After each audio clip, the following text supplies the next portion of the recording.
Hi folks, it's Scott from the Celtic Report and I am here with your post-match reaction after Celtic's 3-0 away win over Dundee at Dens Park on Boxing Day. I hope you all had a good Christmas. And in regards to Celtic, big result today, obviously momentum going into Saturday. In terms of the lineup, Celtic put out relatively unchanged team. Obviously, Paulo Bernardo kept his place, Maeda stayed in as well. And it was relatively what we thought it would be. First half, I think we can all say Celtic had a lot of chances. A lot of corners going in, Dundee clearing the danger. Lewis Palmer, who we'll get into in a bit because I want to touch on a big thing here with Celtic in the back that in the first half I think was apparent again. Palmer put a ball into Bernardo that found O'Reilly, it was cleared away. In terms of first half, Celtic just kept putting pressure on. Celtic just, they were doing everything right, but the goal, Kyogo has a big chance to put Celtic in front in the first half. He just puts it wide. Just maybe a lack of confidence, but he should be burying it in all honesty. It's a nice dink, it just misses the target. But Celtic just that pressure, first half, Scales headed wide for a Palmer corner. Palmer was involved in everything.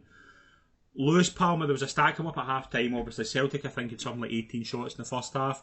Lewis Palmer had 9 chance creations, and I think the furthest, I think the next one was like Alistair Johnson had 2. Lewis Palmer is obviously the main creative threat, we see that, but there is such an over reliance on him to do things. He is going to. If I was a Rangers manager, if I was Philippe Clement, I think if you man Mark Palmer, I think Celtic struggle to create chances. I think it's that simple. I think when you have a player like Palmer who is very good at cutting in from the left hand side, you can see that he's the way he can take the ball on the turn, the way he can cut in onto his right foot. Yeah, he's such a pivotal part of that Celtic side, but I think this presents a deeper problem. I think it is.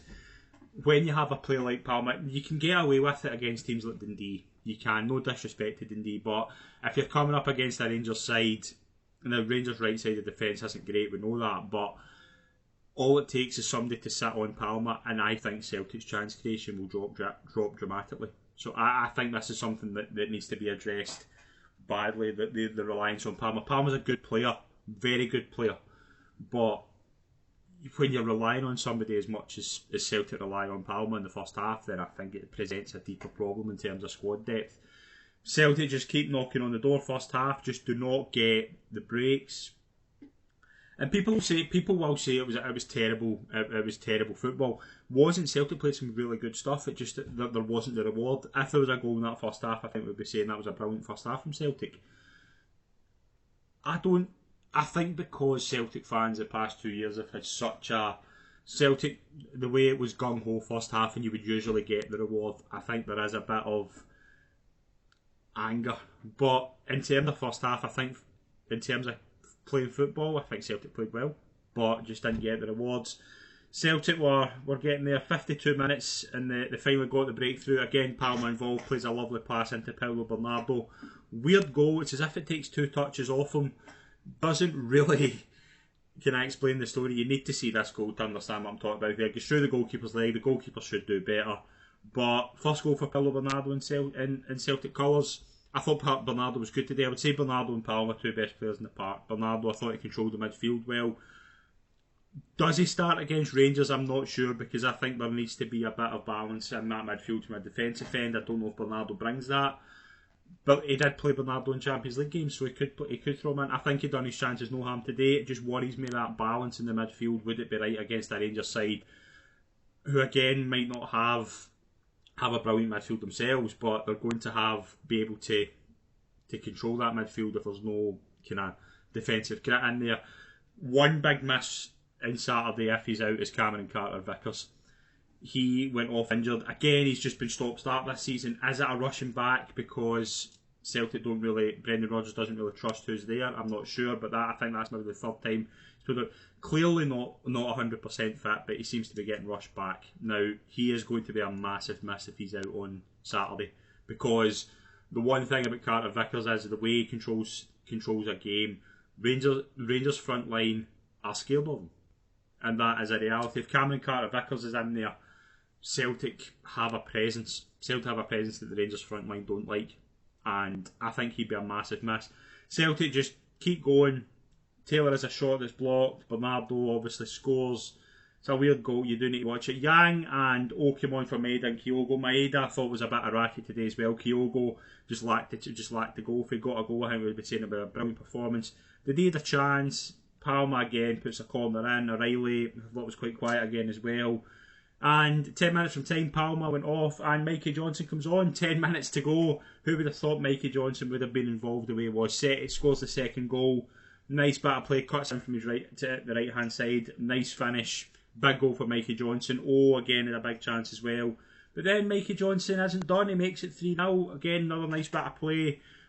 Big goal for Mikey Johnston. Just cuts in into his left hand and onto his right foot, puts it past the goalkeeper, scores a double. This doesn't mean that Mikey Johnston is the best player in the world.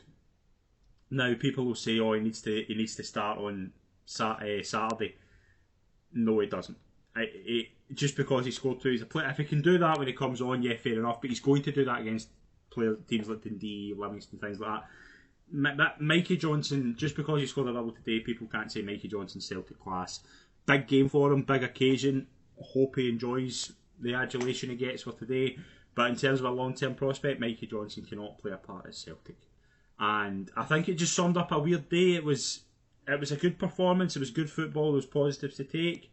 But in terms of chance creation, it was so much different compared to what it was for first half. Celtic took their chances second half, get the goals, get the rewards. And overall, big result. Takes Celtic into the Rangers game with confidence. 2 wins for the last 2 games. Obviously, Saturday is absolutely massive for Celtic. It's massive for both clubs, but it's bigger for Celtic. If Celtic can win, it eases a lot of pressure on boardroom, manager, players, and it's going to be very interesting. I will be back on Saturday after the Rangers game with full post-match reaction. If you want to find out more about what happened over the game, we'll have analysis, we'll have the player ratings going out tomorrow morning, so stay tuned for that. And enjoy your Boxing Day, folks. Enjoy the football that's on. We'll see you soon. Cheers.